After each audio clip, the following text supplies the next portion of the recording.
Hello, we have an awesome episode today of the recordings of the English version of the conversation between Dr. Mohamed Abdou and Fawaz of the Anarchist group in Sudan. Please check out the bio in our website for more information on the Anarchist group in Sudan, or check our Instagram. We'll let you all guys know when the website's updated with all their past interviews and writings from the Anarchist group in Sudan, and check out their latest issue of Al Amal, Hope. Thank you for listening.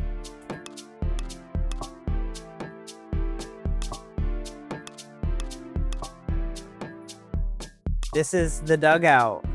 Welcome, Kandake. Welcome to the Dugout, and thank you so much for helping out and being a part of this project. Today, we're doing the English renditions of the interviews that Mohamed Abdou did with Fawaz of the Anarchist group in Sudan. And yeah, Kandake, did you want to introduce yourself at all? Thank you. Yep, my name is Kandake. I'm an organizer with the Black Rose Anarchist Federation. I live in Oakland, and I know Jordan, obviously, through this podcast, but also through our shared project, Black Anarchist Resistance for Sudanese Solidarity. More information will be coming out on that soon. But yeah, thanks everyone for listening to this interview. Yeah, awesome. The first episode that we're going to get into is going to be the Anarchist group in Sudan on building a third line, tentatively named. I will be Dr. Mohamed Abdou. I have been decreed, and then Kandake has been decreed Fawaz of the Anarchist group in Sudan. We hope you all enjoy and are able to share this widely, and go to the page, go to the website, and find out different ways to support and other media and other information about the work that the Anarchist group in Sudan and the Sudanese liberation movement is doing in general. Or I guess that is a legitimate armed group in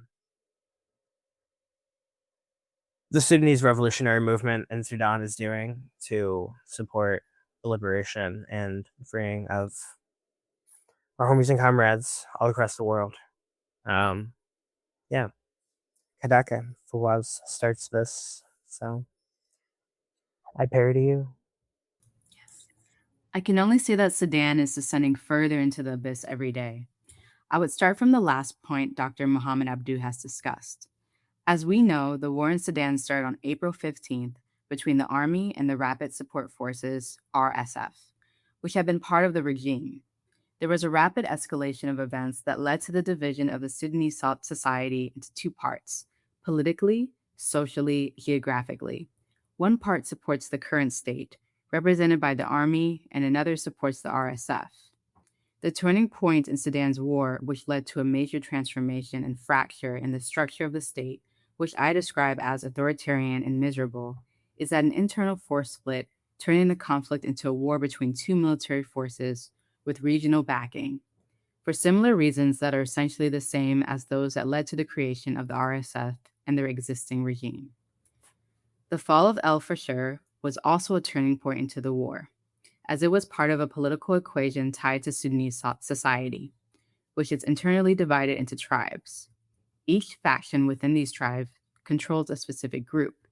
Despite overlap caused by the central state, this war has shown that the state is still largely governed by these divisions, and that military power has significantly failed to unify the state by force. On the contrary, arming tribes led to a war that lasted 20 years and resulted in the emergence of two entities, each led by government more authoritarian than the another towards its people. From our perspective as anarchists, the post-colonial authoritarian state dominated by military regimes has been waging manufactured wars after arming the groups it later fights, treating them as a source of funding for the military institution itself. It would select groups with wide tribal extensions. Thus, the Rapid Support Forces, composed of Arab nomadic pastoralist tribes between Sudan and Chad, were armed against indigenous populations in neighboring areas. Land conflicts persisted, leading local populations to seek protection from the nearest system available, the tribe, to confront these armed herders. Their response was also to arm themselves, often through state-linked entities. This eventually led to an ethnic war in Darfur in 2003, where armed movements, now referred to as Darfur Joint Protection Force, fought against the army in a wide-ranging conflict across several regions, lasting 20 years until the Juba Agreement was signed.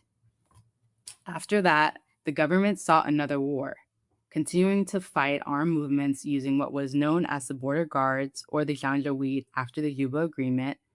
As usual, relying on mercenary activity for thousands of years, it participated in conflicts in Yemen and Syria, and even in Egypt during October War. It was keen to keep the war circulating in Western Sudan without direct external intervention. But imperial powers that supported the RSF aimed to control the entire region. The forces attacking El Fasher received unlimited support.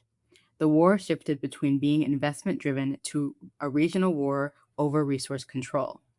It is important for Western Sudan to remain in a constant state of instability, as it serves as a gateway for ongoing wars in Africa, such as in Libya, Chad, South Sudan, and others, so that the trade in weapons and human trafficking can continue, as these are among the most significant trades that carry the global economies.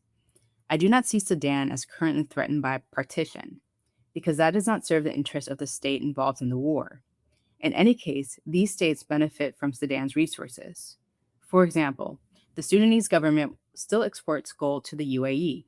The system controlling Sudan is a mafia-like system that dominates the army and political forces and even tribes. Therefore, the widespread propaganda claiming the war was driven by wealth or ideological reasons is, in my view, inaccurate. In reality, it aims to maintain a state of chaos, as this is the easiest environment for investment. In El Guinean, a genocide took place in which more than 40,000 people were killed. And in Al Fasher, more than 50,000, there are only the recorded figures in addition to what happened in other areas. This has led to major demographic change. I do not think that the population in Darfur now exceeds 10% from the indigenous population, which has been caused by locally based groups supporting from outside. Yes, I believe the army is controlled by Islamists, but I do not think they want the war to end entirely. Rather, they want to stop it at this stage only without allowing it to escalate. Both forces need significant military equipment to advance against each other, but they are unable to do so to Sudan's difficult geography. Thank you very much, Brother Fawaz. I have many questions and comments, and several of the points you raised have sparked multiple questions for me. You spoke about the nature of tribes in the Sudanese state in the form of the modern state. In Arabic, we do not have a precise equivalent term for the concept of the modern state. The term from the Quran, Galwa, has been used as an equivalent, but the concepts it expresses are essentially direct translations from the colonizer. This leads me to think that colonialism has not truly ended. Rather, it has left behind governments that represent a form of its modern state. So we are really post-colonial societies, or are we still within a framework of direct colonialism and new forms tied to regional systems? This does not apply only to Sudan, but also to Egypt, Libya, and others in the region.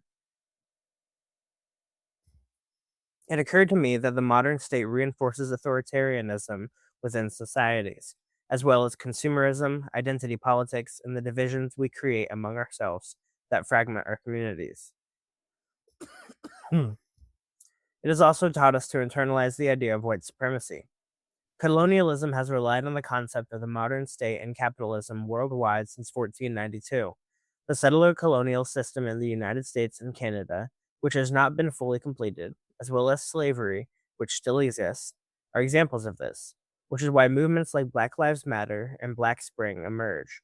The colonizer has instrumentalized race and religion to serve its interests. Secularism itself was a face of the Crusades. Today, with the rise of the right wing in the United States and the presence of Trump, the state is being defined as Christian. The capitalist system itself originates from the Protestantism and the Catholicism, and even definitions related to sexuality stem from the Victorian era. Religion is always present and is promoted by regional and imperial systems. In my view, there are no true civil wars. Most are about investments and resources, though part of them is ideological. Europe still sees Islam as a primary enemy, as we can observe in Gaza, Of course, there are extremist Islamic ideologies such as ISIS and Al Qaeda. There are also Islamic systems like the one in Turkey that use what is called vertical Islam, that is, using religion to build the state, which tends towards fascism. In Gaza, we see a more horizontal Islam, a form of political Islam that emerged since the era of Ahmed Yassin. Similarly, in Qatar, there is a religious model based on interests. What is the role of spirituality in Sudan, and what is the solution? I also want to ask about the role of authoritarianism in the current situation, given the many ethnicities and identities in Sudan. This is part of the language of discourse in our societies. Here, we are trying to dismantle propaganda and explore different ideas. As anarchists, we analyze through the system itself, criticizing authority rather than individuals. Thank you, Mohamed Abdou. You mentioned things without which control over our societies would not have been possible. In general, I'm against conspiracy theories, but I see that all colonial channels flow into one river, the river of authoritarianism. When we break down the authoritarian system, we divide it into the top of the hierarchy, the core of the system, and the base of the system, the latter being the most affected. This includes that segment of the Sudanese population that supports the war, and even those who volunteer to fight with on of two forces. Why are they fighting for nothing unless they perceive it as an existential threat? The same applies to the forces allied with the army, Darfur Joint Protection Force, which fight more fiercely than the army itself against the mercenaries of the Rapid Support Forces. Mercenaries who suffer from a psychological and spiritual disorder that makes them indifferent to their own lives or the lives of others, in the sense that their spiritual dimension is nihilistic. Most Sudanese were not supportive of the war before this crisis, but they rally around the army during the war because it directly threatens their existence, and this is another gain for the army. We have seen so many videos that children, possibly younger than 10, were given whips and made to strike elders from other tribes. This leaves one in shock. How has this child raised on such violence? Yet this too can be explained in the context of fear of existential threat and self-defense. So now we must ask, how did colonialism produce this? Primarily by dismantling the principle of freedom for peoples. Sudan, before the Muslim Brotherhood coup in 1980s, was entirely different. Despite the presence of the triangle of power, authority, political forces, and tribes, freedoms were in a better state: political, social, and cultural freedoms, as well as religious tolerance. The regime supported the Muslim Brotherhood, who had neither the economic power nor an intellectual project to control a large state like Sudan.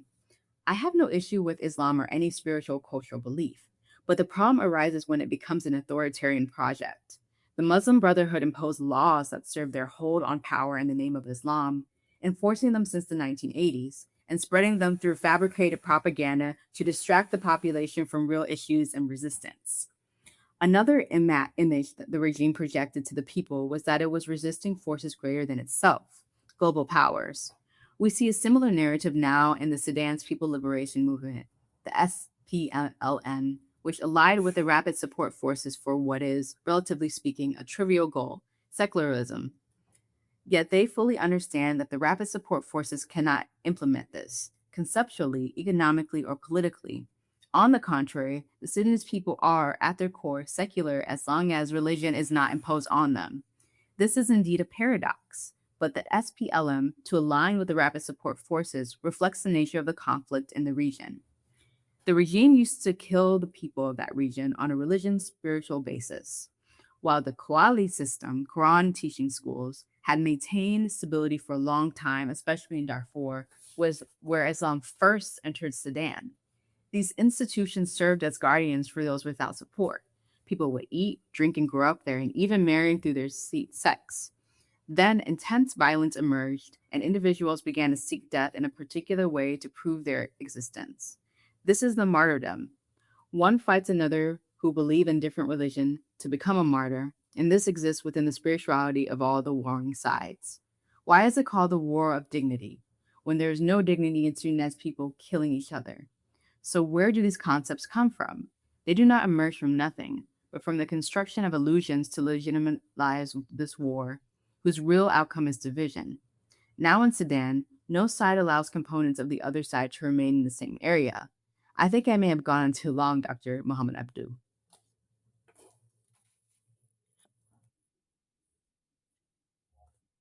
point about the child, the source of violence, and the spiritual dimension. I'm a Muslim and I have studied other religions, but Islam suits me and aligns with my connection to cultures and ethnicities. It fits my moral compass. My work also relates to Islam and authoritarianism. We're interpreting the Quran and attempting to present a non authoritarian reading of it against capitalism, colonialism, patriarchy, and so on. I want to go back to the child. This cannot be their nature from birth. Identity is constructed, and colonialism constructs priorities along the lines of race, religion, and culture. Because any system maintains its rule through redivision so that its party so ugh, because any system maintains its rule through redivision so that its party remains in power. We must we must define ourselves as anarchists, and there are many types of anarchists. For example, anarcho-capitalists, as well as Muslim and Christian anarchists and black anarchists. When ISIS emerged and videos spread showing children slaughtered because people because when ISIS emerged and videos spread showing children slaughtering people because they belonged to different sects, we were shocked. There are no children like this by nature. They do not distinguish between black and white or between sex. These concepts are shaped and formed through political, psychological, and cultural systems. Whoa. Oh, my throat's a bit scratchy. Sorry. In our region, for a long time, there has been no cultural renewal. Rather, one could say there has been cultural regression.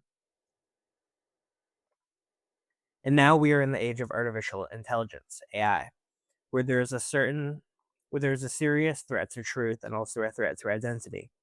Now there is the modern state and its concepts, and there is a major erasure of what is called Islamic Golden Age and other historical civilizations, in addition to the problem of language. How many terms are directly translated from the language and worldview of the colonizer?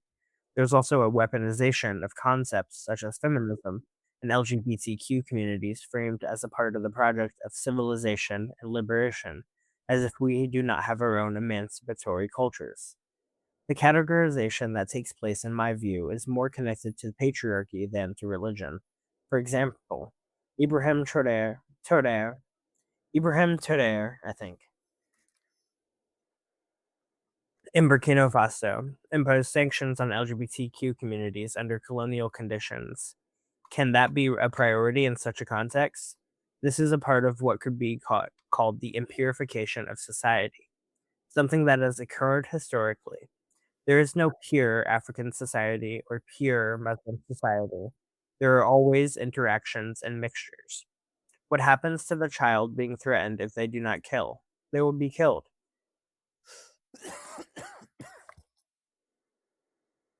And the tragedies these generations endure is extremely tragic.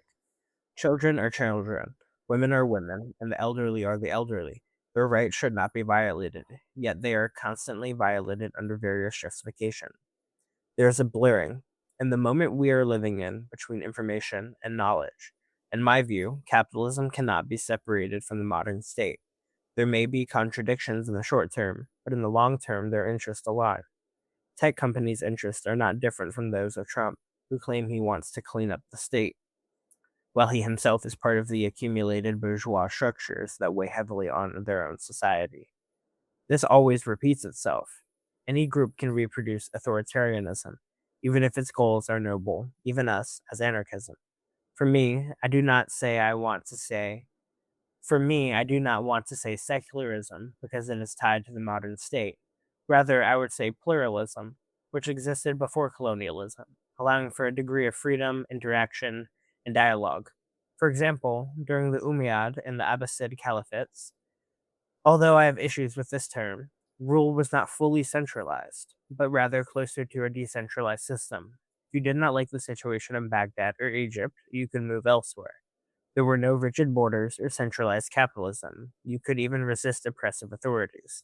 In the modern state, however, power has become centralized in a single entity that briefs decision making in a specific center and exercises repression through it. We see the same problem on the left wings as well, in figures such as Nicolas Maduro. Despite his alliances Despite his alliances with China and Iran and his declared stance against imperialism, he still represses his own people. The same applies to China, a centralized capitalist state that is ultimately still capitalist. In Myanmar, Islamophobic rhetoric is used to suppress part of the population and perhaps to unify another part. All sides can be criticized when they are wrong.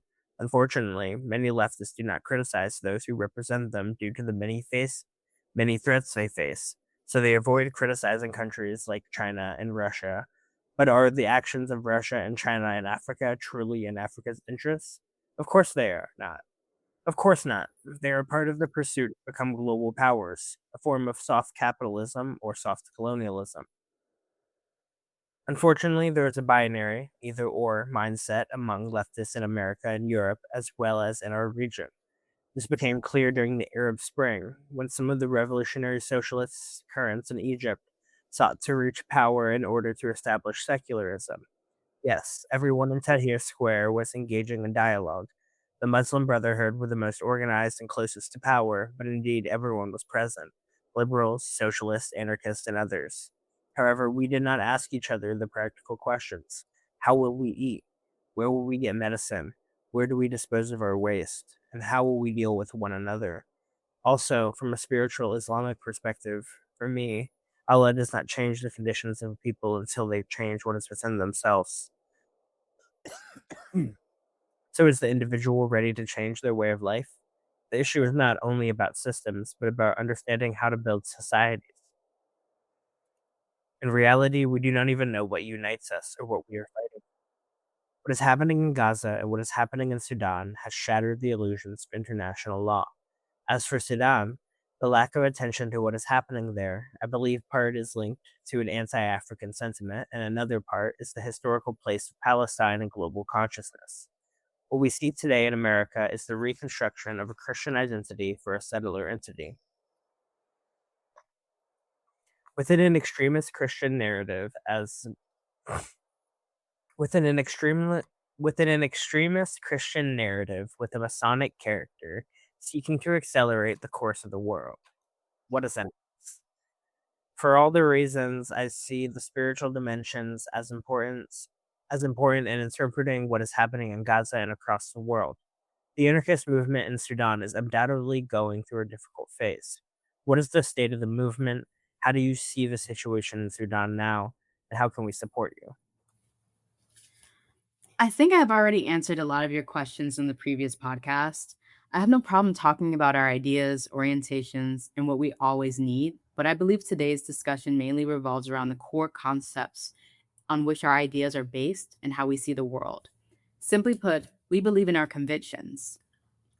A portion of us have not been directly as impacted by the horrors of the war compared to others, but even before and during the revolution, these effects existed to varying degrees. However, I affirm that all members of the group agree that they want to build a fully free system, politically, economically, and culturally. My spiritual identity may be based on not wanting to harm others, nor even myself. I do not want an authoritarian culture imposed on me, nor do I want to impose it on anyone else, nor participate in producing it. I also do not want to exist within a capitalist, tribal, or authoritarian religious system. These are our convictions, and they are the foundational pillars of our project. For us as comrades, this project cannot be implemented unless we first apply it to ourselves. This is not imposed on me, it is part of my identity. We do not see anarchism as having multiple forms. Rather, we see it as an integrated administrative, cultural, political, and economic system, one that is also spiritual. The manifestations of the self in resistance appear at their furthest extent when confronting authoritarianism, and resistance in Sudan reached its peak when many Sudanese became convinced of resisting colonialism. We also see this development in infrastructure through self-help by local communities, for example. In northern Sudan, in hospitals, schools, and even in the provision of medicine, where people reject state intervention due to what they perceived as corruption and theft. We were raised in Sudan on self-reliance, on building ourselves, and on the idea that people of a region work for their own region. Many Sudanese abroad also contribute to this. For me, the Sudanese people have given me a lot, while the government has given nothing. Self-administration is one of the pillars of anarchism and a foundation for a horizontal system and anti-authoritarian culture. There are liberatory systems within authoritarian ones, but they are constantly threatened with being absorbed by larger systems. A clear example is a constraint or co option of state leaders like Maduro, despite the existence of international law. These are authoritarian systems where the strong consume the weak. In my view, people become weak when they fail to unite in resistance. No hierarchical system can defeat a cohesive people because they represent a dense, immeasurable force. Why did the Islamists easily relinquish power during the December Revolution? Because they realized they could not control everyone and that their presence would always be threatened. We help colonialism when we make it easier for it to control us as peoples. We need greater awareness, and we must also fight the propaganda of deification. We tend to idolize our leaders in the Middle East, such as Omar al-Bashir, Bashar al-Assad, and Gaddafi, without justification. As you mentioned, Doctor, Islam can be non-authoritarian. But what I mean is that authoritarian culture is a reflection of authority, and liberation is a reflection of a liberatory system. In my view, the idea that Islam is correct but its application is wrong, or Christianity is good but the church is bad, or the dictatorship of the proletariat is correct but Lenin's application was flawed, is illogical because flawed application reflects a flawed theory. Why wasn't anarchism about establishing a state? Nestor Mako created a quasi-authoritarian system rather than a fully liberatory one due to the authoritarian leadership, personality cults, and military practices such as executions. So the issue lies in the idea itself, not just in the application. Currently, the Sudanese people do not know what to do. There are only two options, either with the army or with the rapid support forces. The countries supporting the war, such as Egypt, Saudi Arabia, and the UAE, are themselves part of the quartet calling for the end of the war. Therefore, we need a third line independent of both sides, consisting of the largest possible popular coalition.